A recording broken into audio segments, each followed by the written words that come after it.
Olá, queridos ouvintes. Está começando o programa Jesus por Emmanuel. Estamos estudando o livro Pão Nosso, psicografia de Francisco Cândido Xavier pelo Espírito de Emmanuel. Hoje vamos estudar o capítulo 30, com o tema Convenções. Eu sou Amaral e farei o estudo com vocês. Vamos à leitura. Convenções. E disse-lhes: o sábado foi feito por causa do homem, e não o homem por causa do sábado. Evangelho segundo Marcos, no seu capítulo 2, versículo 27. O sábado, nessa passagem evangélica, simboliza as convenções organizadas para o serviço humano. Há criaturas que por elas sacrificam todas as possibilidades de elevação espiritual. Quais certos encarregados dos serviços públicos que adiam indefinidamente determinadas providências de interesse coletivo, em virtude da ausência de um selo minúsculo. Pessoas existem que, por bagatelas, abandonam grandes oportunidades de união com a esfera superior. Ninguém ignora o lado útil das convenções. Se fossem totalmente imprestáveis, o Pai não lhes permitiria a existência no jogo das circunstâncias. São tabelas para a classificação dos esforços de cada um. Tábuas que designam o tempo adequado a esse ou a aquele mistério. Todavia, transformá-las em preceito inexpugnável ou em obstáculo intransponível constitui grave dano à tranquilidade comum. A maioria das pessoas atende diante da própria obediência a Deus.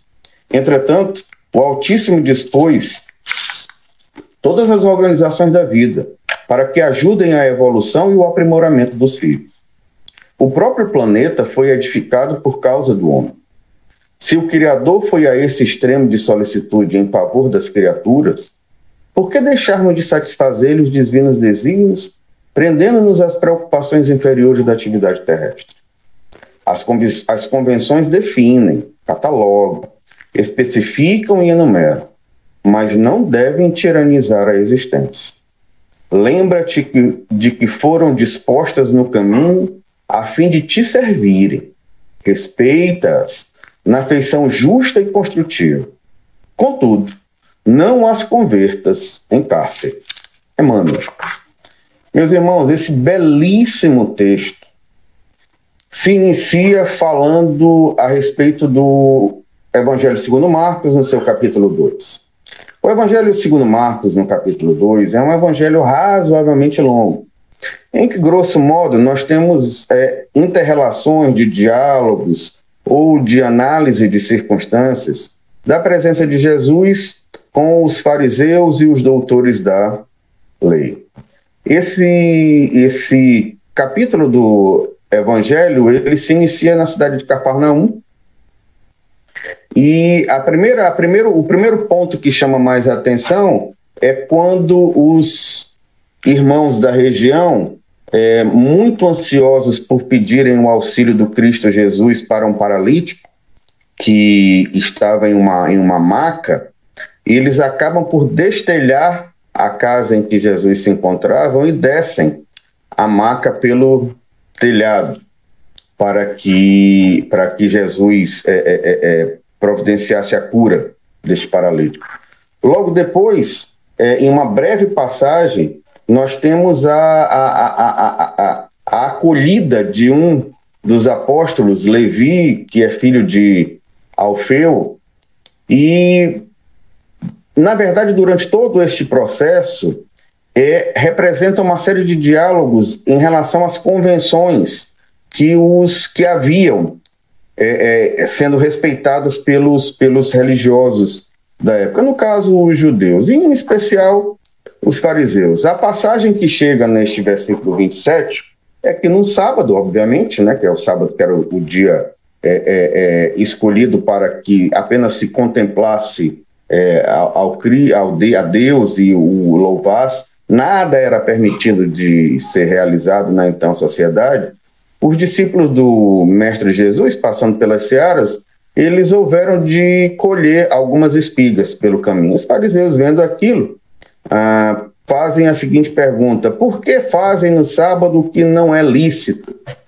E aí Jesus responde de uma forma muito clássica, lembrando a passagem em que Davi, do Velho Testamento, se encontrava com muita fome e acaba por vir a comer os pães da preposição, que eram apenas liberados para que os sacerdotes o comessem. E isso aconteceu no dia de sábado. Bom, e o que falar a respeito dessas circunstâncias, né, dessas convenções? Nós podemos ir diretamente para um ponto que a doutrina dos Espíritos nos ensina de forma extremamente pedagógica a oferecer uma leitura crítica com análise apurada dos fatos. Ele nos oferece a leitura crítica com análise apurada e rediscussão daquilo que nós chamamos de dogmas. No Espiritismo não há dogma algum.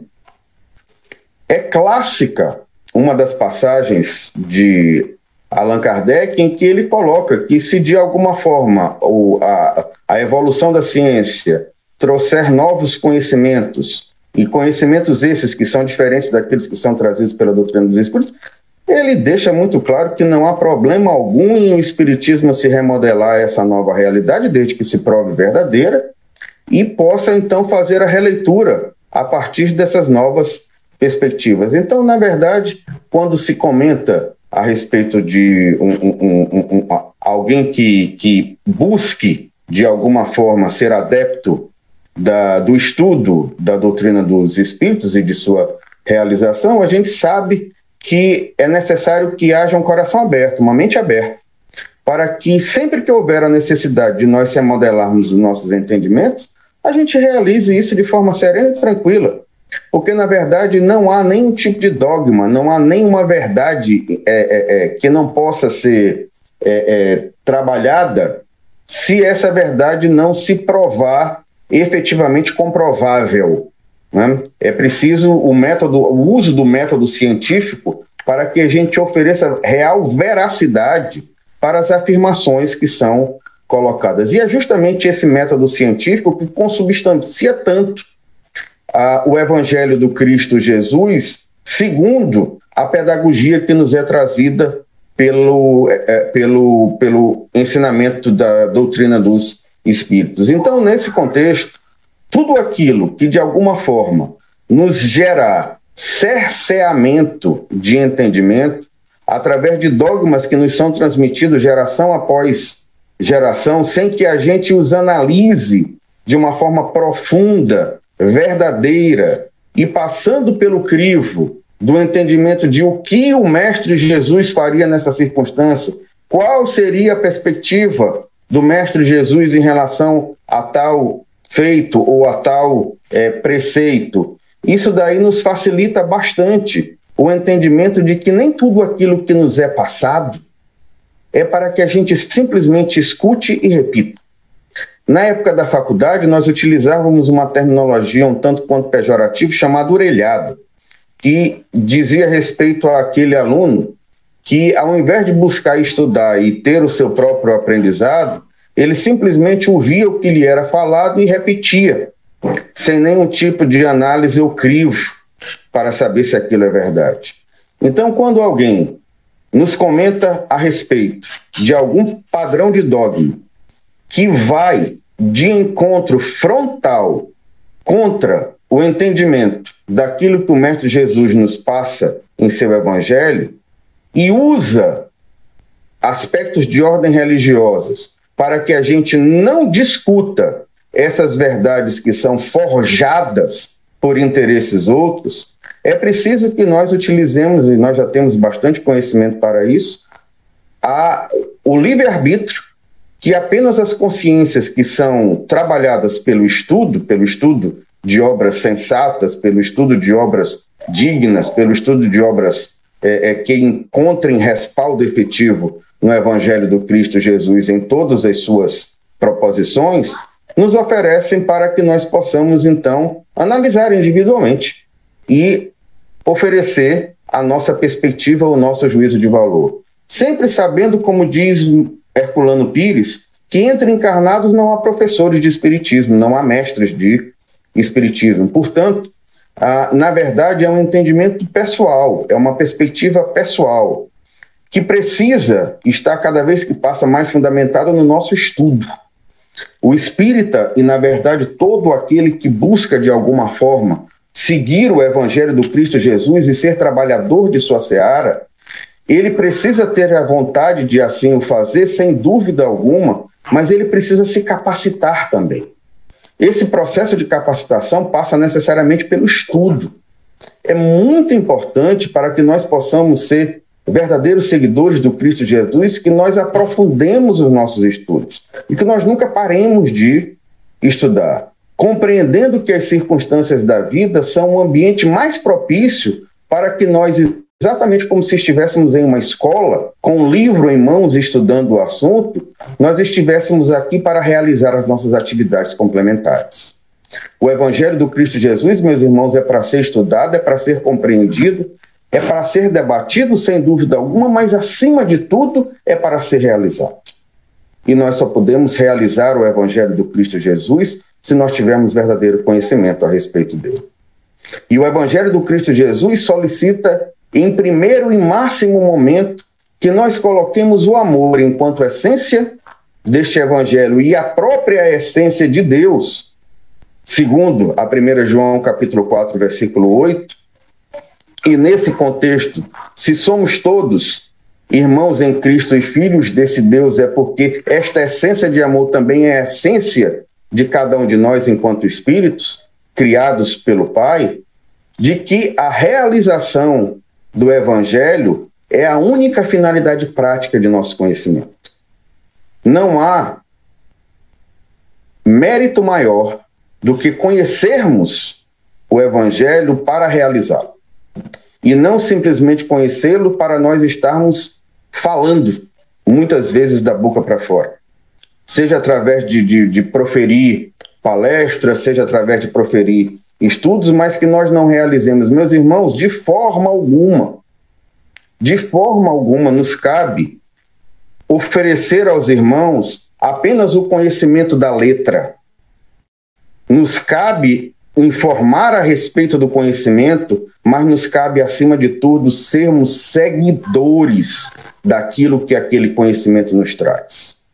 Mais importante do que assistirmos a todas as palestras espíritas, mais importante do que assistirmos a todas as reuniões e estudos espíritas, e insisto, todos eles são de fundamental importância se levados de forma correta e digna, mas mais importante do que apenas estudá-los, apenas presenciá-los, é realizá-los. E essa realização é individual, essa realização é intransferível e essa realização é inadiável. É aquilo que nós chamamos de reforma íntima no Espiritismo. De forma que convido a todos para essa grande empreitada, que é a realização do Evangelho do Cristo Jesus em cada momento de nossas vidas. Seja na inter-relação com os demais irmãos, seja na relação íntima consigo mesmo. Fale, meus irmãos, do Evangelho para si próprio. Fale do Evangelho para suas células. Fale do Evangelho para seus sistemas. Fale do Evangelho para os seus órgãos. Fale do Evangelho para seu corpo, para a sua vida, para seus problemas, para suas dificuldades, para suas conquistas e para suas realizações. Fale do Evangelho no início do dia, fale do Evangelho no final do dia, para si mesmo e para os demais. E viva o Evangelho em todos os momentos. Este é um convite que fazemos a todos. Meus irmãos, essa foi nossa contribuição para o estudo da obra Pão Nosso. Amanhã estudaremos o capítulo 31. Paz e luz para todos.